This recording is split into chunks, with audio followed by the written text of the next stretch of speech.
Om Shanti. 6th of April 2019, Saturday. The slogan from today's Murli. Only fortunate souls are able to receive blessings by doing true service. Only fortunate souls are able to receive blessings by doing true service. Out of the 4 subjects in this university, we have service as the 4th subject. And Baba is saying, those souls are definitely fortunate who receive blessings by doing true service. This subject of service is very vast, and Baba often praises the serviceable children. And in yesterday's Murli, Baba said, Baba's eyes are wet to see those who serve. One question is often asked, what exactly is true service? Whatever we are doing, is that the perfect definition of service? Or the way I serve, the way I do service, is there a better method? Or what I have understood service is the final and the last explanation or definition of service? That is one question everyone must ask oneself. The best definition of true service is to serve without any expectations. The true service is to serve without any desire for any reward. The true service is something that is done from the heart. True service is something that has nothing to do with any show-off. Is it just to help somebody or to support somebody? That would be a very, very small definition of service. Service is a very broad term. And it doesn't just mean to help somebody. For example, in one school, a teacher told the students the importance of service, and it was the subject of moral science, and the teacher told the students that everyone must do some service. So do some service and tell me after 1 week what have you done. So the students, he meet after 1 week and he asks, tell me the account of your service. So one student gets up and he says, there was an old lady by the side of the road, and she couldn't see properly, so I helped her cross the road. So teacher was very happy that he helped an old woman to cross the road. Then he asked, any other student? Other student raised the hand and he said, there was a lady, an old lady, by the side of the road, and she couldn't see, so I helped her cross the road. So teacher was little amazed to hear this. He said, any other student? So the third student raised the hand. He said, there was an old lady by the side of the road, and I helped her cross the road because she couldn't see. The teacher was highly surprised how everybody did the same service. Then he asked, any other student? The fourth student raised the hand. He said, there was a lady on the side of the road, by the side of the road, and I helped her cross the road. He said, how it is possible that you have all done the same service? So the fourth student says, actually it is the same lady. She was on this side, so the first student helped her cross on this side, and actually the lady did not want to cross the road. We asked her, Do you want to go on the other side? When she said no, but we wanted to do service. So we helped her cross the road from this side to this side. The another student made her cross the road from this side to this side. The third student made her cross the road from this side to this side. And the fourth student did this. And all the time she was persisting that please leave me, I don't want to cross. But we told her that our teacher told us that we have to serve and we have to receive your blessing also. Is this a service?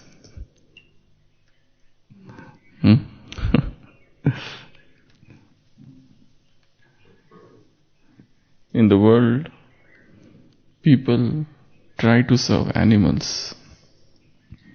They do a lot of rituals in front of cows.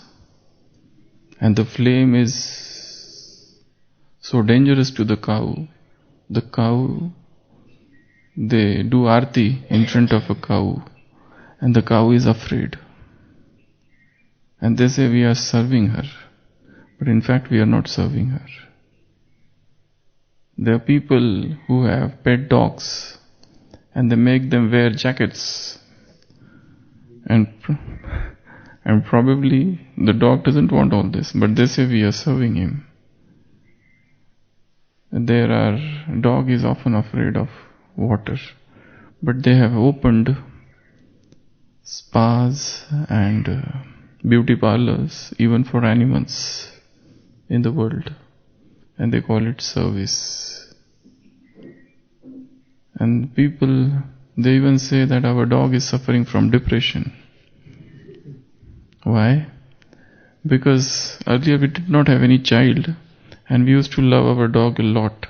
But from the time our child is born, we have paid less attention to him. And that's why we have taken our dog to hospital and he is on some antidepressants at present. And there was a parrot who was diagnosed as post-traumatic stress disorder. Because there was an earthquake. And after the earthquake, the parrot was hanging down like this. And they say we are caring about our parrot. So multiple things people keep on doing in the world. In the name of serving or loving or whatever you call it. So, Baba says, if you do true service, you will receive blessings from souls. And those who do this, they are the fortunate souls.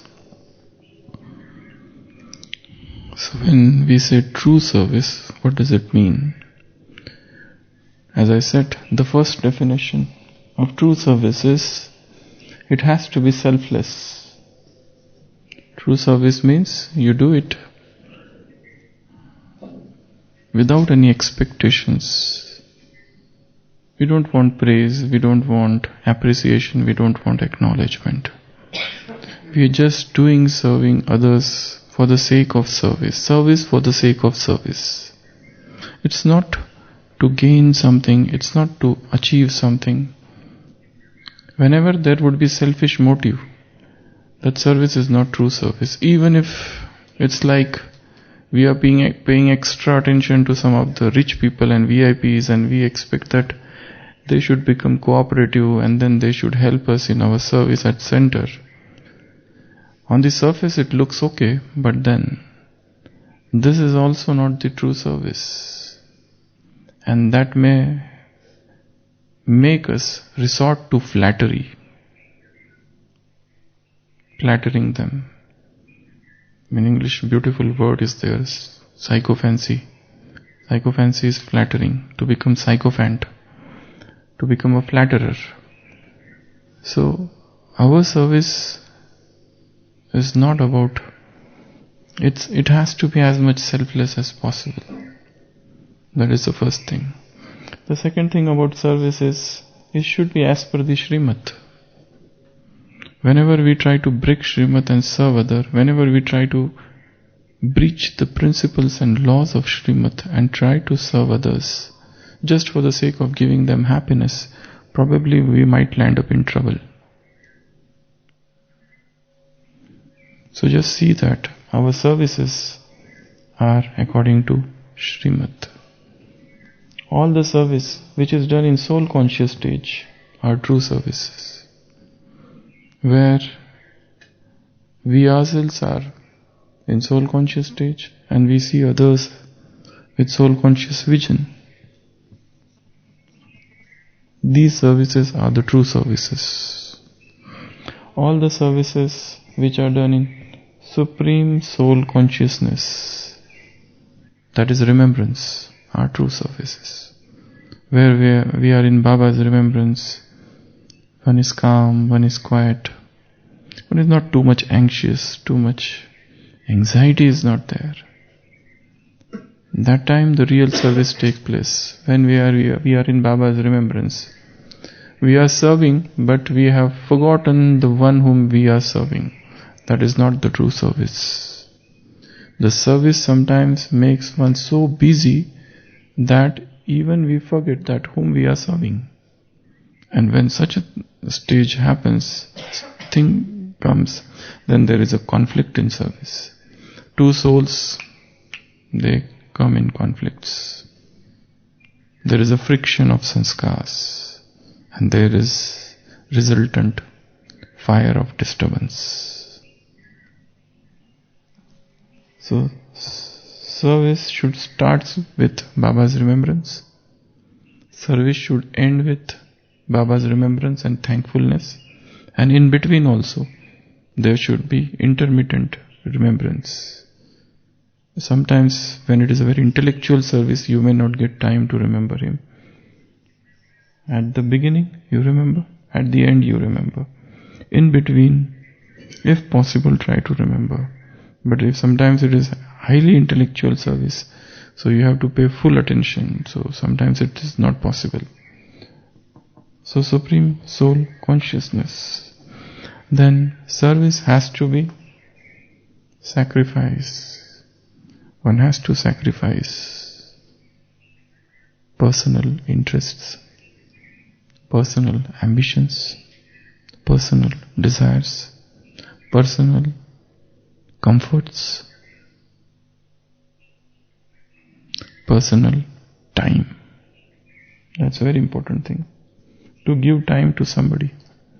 That's in fact the greatest service.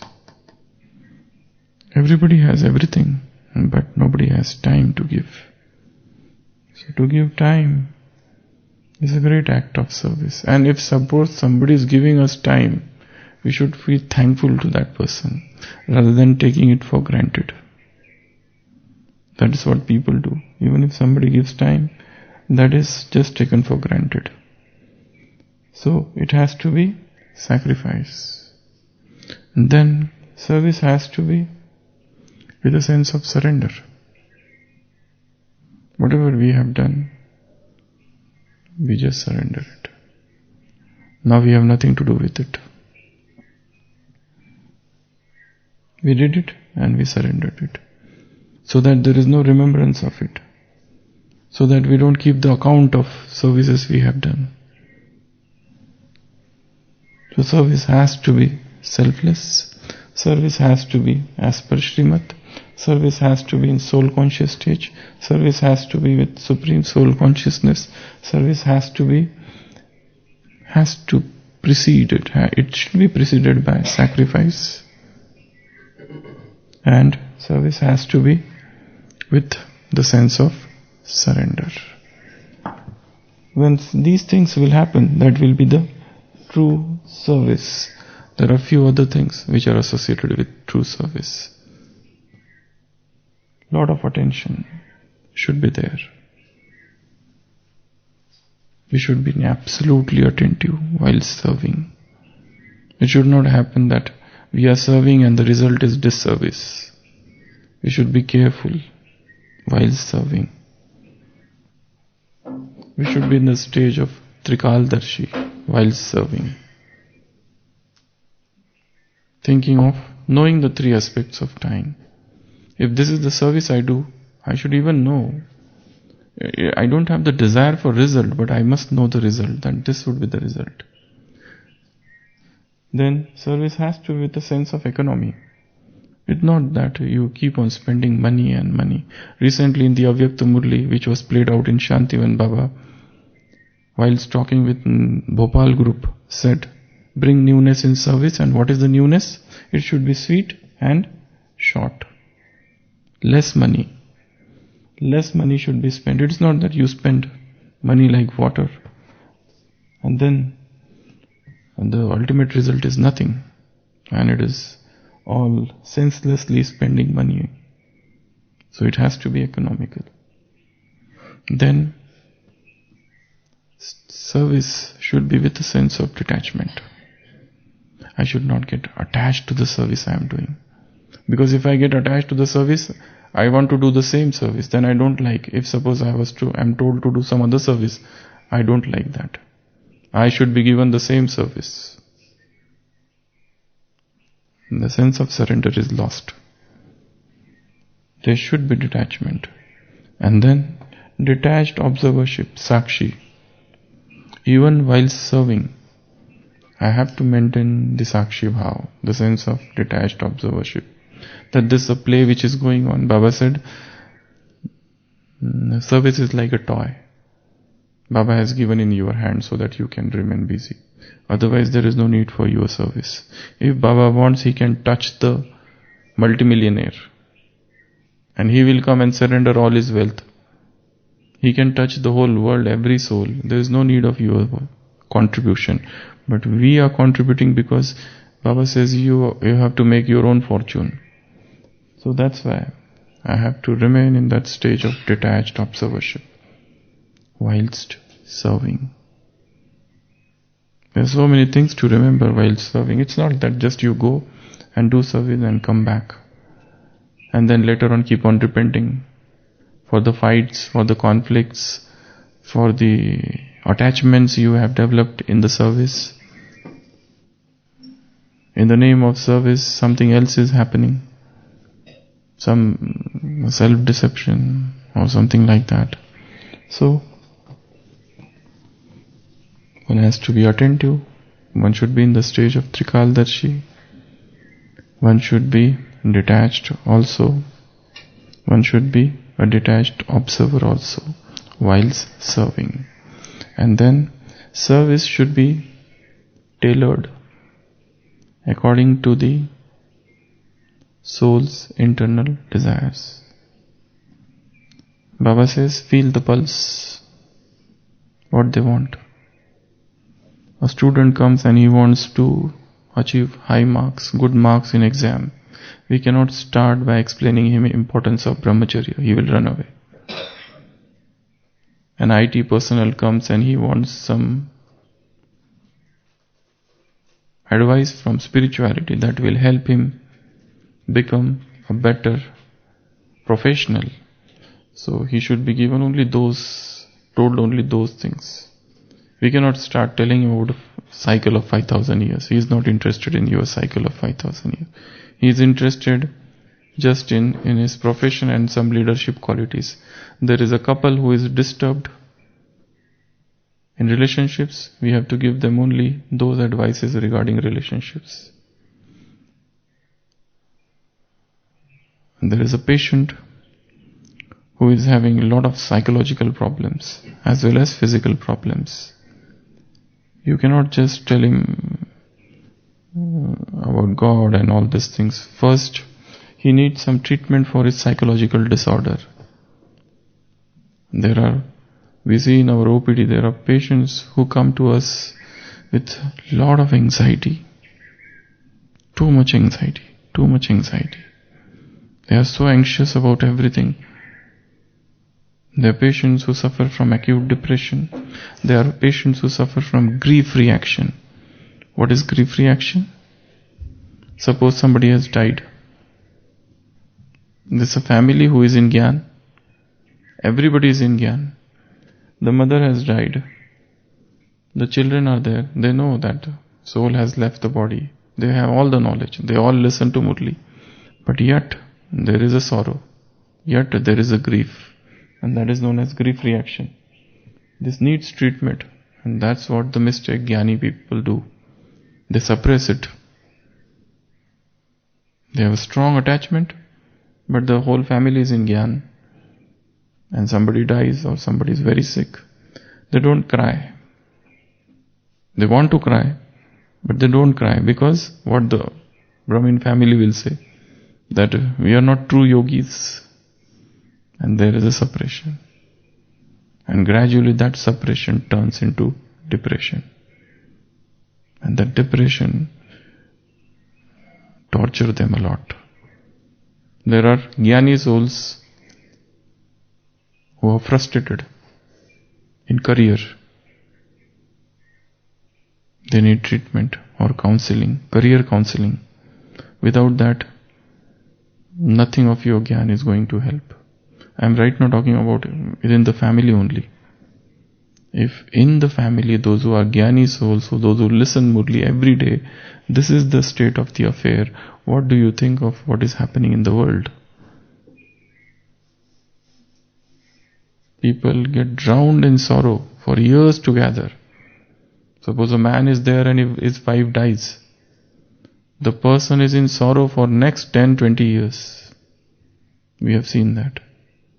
Every time we will meet them, they will discuss only about their wife who had died long back. They have no other topic for discussion. Though it's now 10 years, wife had died, and they have everyone.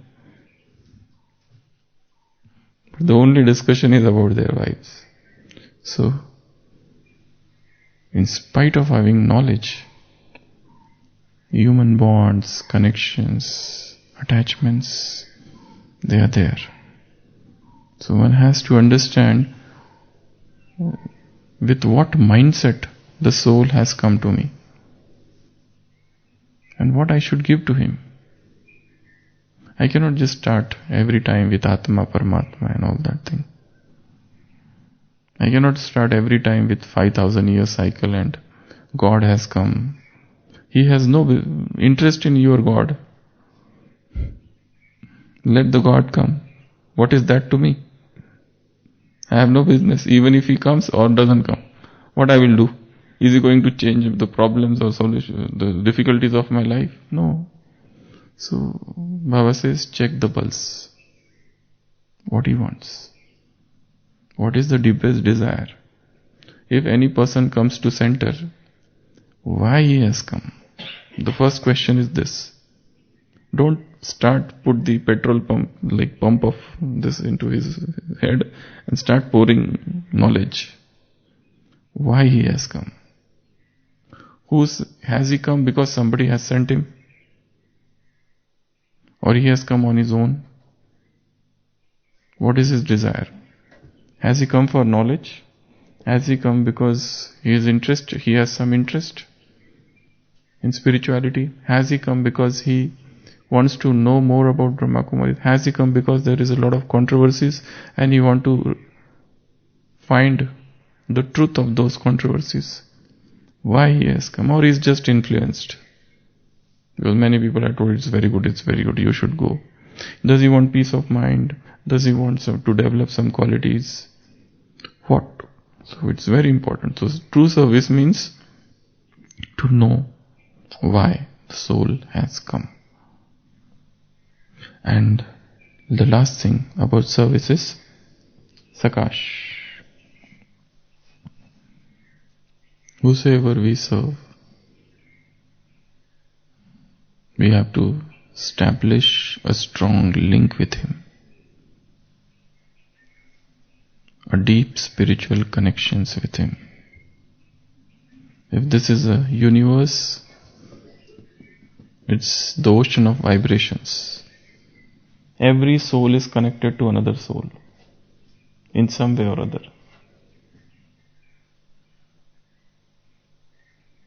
So know that connection. In one way, every soul is connected. All are souls, children of the same Father. And that's why we are connected to everyone. And that's why the service should start at a very, very subtle level. If suppose there is some program in the evening at center, in the morning we should have immersed them and given them vibrations. So this service of vibrations, this service of Sakash, this service of good wishes and pure feelings, this service of not having negative thoughts for them. There are many mothers, they say that our husband drinks a lot and she wants her husband should come in Gyan. But there is a lot of negativity about her husband in her mind. How that husband is going to come in Gyan. Internally she hates his lifestyle. And you expect that he should come in Gyan. How it is possible?